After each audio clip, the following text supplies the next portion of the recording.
Already click कर रखा है। और पोस्ट जो मेरे हैं, जितने भी पोस्ट होंगे वो पोस्ट कहाँ पर पब्लिश हो, वो मेरे ब्लॉग के पेज पर पब्लिश हो। तो अगर मैं आपको दिखाऊं अपना ब्लॉग का पेज,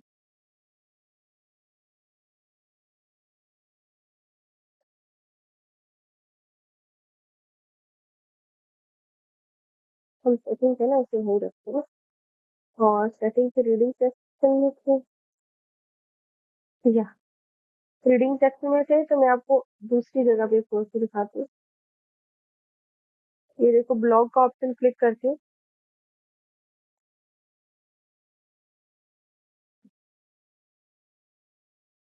अरे इनेबल्ड नहीं है, डिसेबल हो रखा है। ये भी दिखाती हूँ।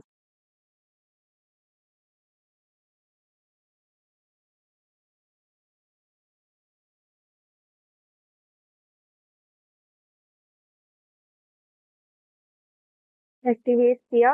अब देखो आप, जहाँ मेरा ब्लॉग सेक्शन होगा, ये जो चीज है, यही मैंने ब्लॉग सेक्शन के अंदर एक पोस्ट डाली थी ऐसे ही, तो वो पोस्ट यहाँ शो करी। जो भी मैं नई पोस्ट डालूंगी, पोस्ट, तो पोस्ट का सेक्शन अभी आपको मैंने स्टार्टिंग में दिखाया, कोई भी नई पोस्ट डालूंगी तो वो डायरेक्टली ब्लॉग के पेज पर आएगी। तो इसका ये काम है रीडिंग सेक्शन का।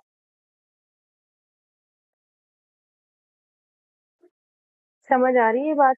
मुझे पहले कौन सा पेज दिखाना है, होम पेज, और मुझे पोस्ट किस पेजेस के ऊपर पब्लिश करनी है, वो मेरा जाएगा ब्लॉग पेज। तो ब्लॉग पेज के ऊपर मेरी सारी पोस्ट जनरेट होनी चाहिए। अगर मैं कोई भी पोस्ट यहाँ से जाकर नई पोस्ट बनाती तो वो ब्लॉग पेज पर जाएगी। अब ब्लॉग पेजेस के ऊपर कितनी पोस्ट शो होनी चाहिए? सिर्फ 10 पेजेस शो होने चाहिए। अगर इसको बढ़ाना चाहो तो आप बढ़ा सकते हो, राइट। उसके बाद आपको फीड्स के अंदर, मोस्ट रिसेंट फीड्स के अंदर कितने आइटम्स दिखाने? 10 आइटम्स शो करने से मोस्ट रिसेंट फीड, समझ रहे हो? जो अभी बिल्कुल अभी अभी रिसेंटली जो जो चीजें यूज हुई है, उसके लिए सिर्फ आपको पहले 10 आइटम दिखाने हैं। जो पिछले दिनों के हुए हैं वो नहीं शो करने। For each post in a feed include full text. Full text आपको यूज करना है, तो इसलिए ये फीचर इनेबल कर रखा है। क्या आपको सर्च इंजन की विजिबिलिटी चाहिए, इंडेक्सिंग दिस साइट, या लाइक इसका सर्च इंजन की विजिबिलिटी चाहिए या नहीं? Further we will discuss it, because जैसे यूज एसईओ आप करने लग जाओगे तो आपको ये समझ आ जाएगा कि आपको सर्च इंजन की विजिबिलिटी चाहिए या नहीं चाहिए।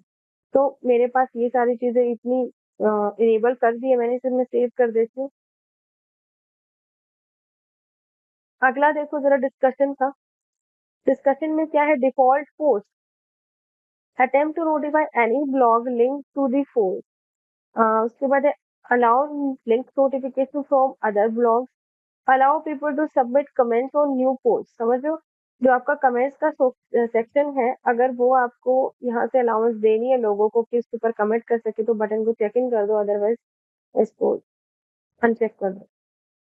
उसके बाद क्या करना है? अगर कमेंट्स की सेटिंग आपको ऐसे देखनी है, कमेंट्स को क्या करना हो, कमेंट करने के लिए लोगों को रजिस्टर जरूर करना होगा और लॉग इन करना पड़ेगा आपके अकाउंट में, तभी वो कमेंट कर सकता है। Automatically close comment on older post, अगर 14 दिन के बाद, 14 दिन हो जाते किसी पोस्ट को पोस्ट किए, तो उसके बाद आप इसके ऊपर कमेंट जो है कि चेक नहीं कर सकते, आई मीन कमेंट को कमेंट नहीं कर सकते आप उस पोस्ट के ऊपर। ठीक है, तो ऐसे ही बहुत सारे ऑप्शन है, आप ये चेक कर सकते हैं। इजी टू अंडरस्टैंड है, बिकॉज बिल्कुल इजी लैंग्वेज में है। मुझे नहीं लगता कि ये आपको समझ नहीं आएगा ऐसा कुछ। ईमेल आपको कब करना है? जब आप पोस्ट के ऊपर कमेंट करना हो तो आप ईमेल करोगे। और आप कब कर सकते हो ईमेल? जब भी हमारा कोई कमेंट मॉडरेशन पे हो या फिर मॉडरेट हो, तो भी आप उसके अंदर कमेंट सेक्शन में कमेंट कर सकते हो। उसके बाद आपका कमेंट कैसा दिखना चाहिए, तो उसके रूल्स हैं। और कौन से कमेंट कीज नहीं आने चाहिए, अभी ये बताती हूँ आपको, ये भी बताएंगे। अवतार आपको दिखाना है, अवतार मीन्स जो आपका प्रोफाइल फोटो दिखना चाहिए या नहीं, वो दिखाओ। मैक्सिमम रेटिंग आपको दिखनी चाहिए या नहीं दिखनी चाहिए? हाँ जी, दिखनी चाहिए। सभी ऑडियंस को दिखाना है, जो भी सुटेबल ऑडियंस है। ठीक है, उसके बाद डिफॉल्ट अवतार क्या होना चाहिए? मेरा लोगो दिखना चाहिए या मेरा फोटो दिखना चाहिए? फोटो लाइक मेरा फोटो। अवतार इज किसी भी लिविंग बॉडी का फोटो। ग्रेविटार लोगो मीन्स आपका कोई लोगो आप दिखाना चाहो तो, अगर इनकी कोई आईडीज है आपके पास, तो इनको यूज करके भी आप अपना अवतार फोटो शो कर सकते हो, चाहे वो लोगो हो या कोई और फोटो हो।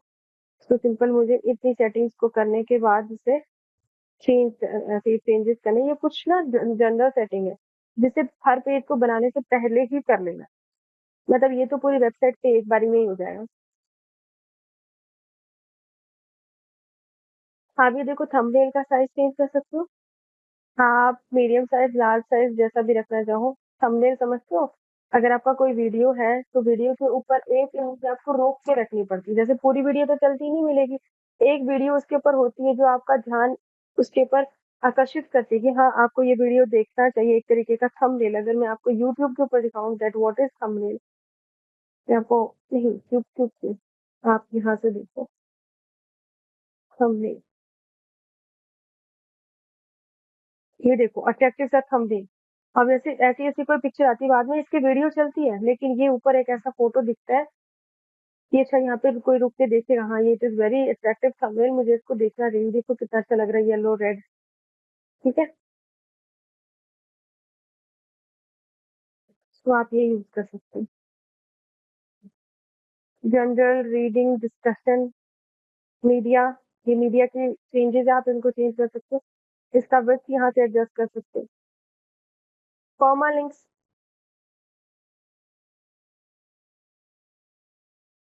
आपको लिंक्स किस टाइप के स्ट्रक्चर में चाहिए? प्लेन लिंक टाइप के स्ट्रक्चर में चाहिए, न्यूमेरिक में चाहिए, मंथ नेम में चाहिए, डे नेम में चाहिए, पोस्ट नेम में चाहिए या कस्टम नेम में? तो जो कस्टम है वही रहने दो जी, इसे पोस्ट नेम। कुछ और इसका कुछ ऑप्शनल इंफॉर्मेशन है, इन्हें एडिट करना चाहो तो करना, पर बाकी नेसेसिटी नहीं है इसको करने की। फिर आती है आपकी प्राइवेसी। आपको कोई प्राइवेसी पॉलिसी बनानी है तो आप एक प्राइवेसी पॉलिसी का पेज बना सकते हो। आपने देखा होगा, सपोज ये वेबसाइट है, इसका हेडर अभी शो नहीं हो रहा है, मैं अभी इसको शो कराती हूँ आपको हेडर।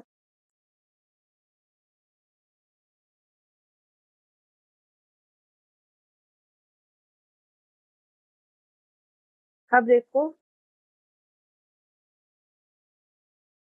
फुटर में आ जाओ, ये प्राइवेसी पॉलिसी है। यहाँ पर एक पेज अपलोड करना होता है, हर एक पेज के ऊपर privacy policy, terms of services और डिस्क्लेमर होता है। मतलब इन तीनों में से कोई एक भी लगा सकते हो, दो भी लगा सकते हो, बट स्टिल अगर आपको वो वहां बिल्डअप करके नहीं, जहां बिल्डअप करके रखना है ताकि वो हर एक पेज पे अपने आप ऑटोमेटिकली एडजस्ट हो जाए, तो उसका ऑप्शन है प्रिवेसी। प्रिवेसी पे जाओगे, क्रिएट न्यू प्रिवेसी क्लिक करोगे, यहाँ पर सेलेक्ट करोगे कि आपको कौन से पेज पर वो प्रिवेसी पॉलिसी का पेज लगाना है। तो मुझे वो होम के सेक्शन पे था, होम के सेक्शन के ऊपर एक प्रिवेसी पॉलिसी का पेज लगाना है, क्रिएट करो।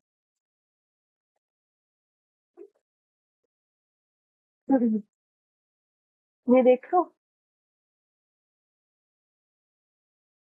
यहाँ से इसकी एडिटिंग कर सकते हो आप। इस पेज के ऊपर क्या क्या डालना है, प्राइवेसी पॉलिसी किससे बनवाओगे? आप चैट जीपीटी की मदद ले सकते हो प्राइवेसी पॉलिसी बनाने के लिए।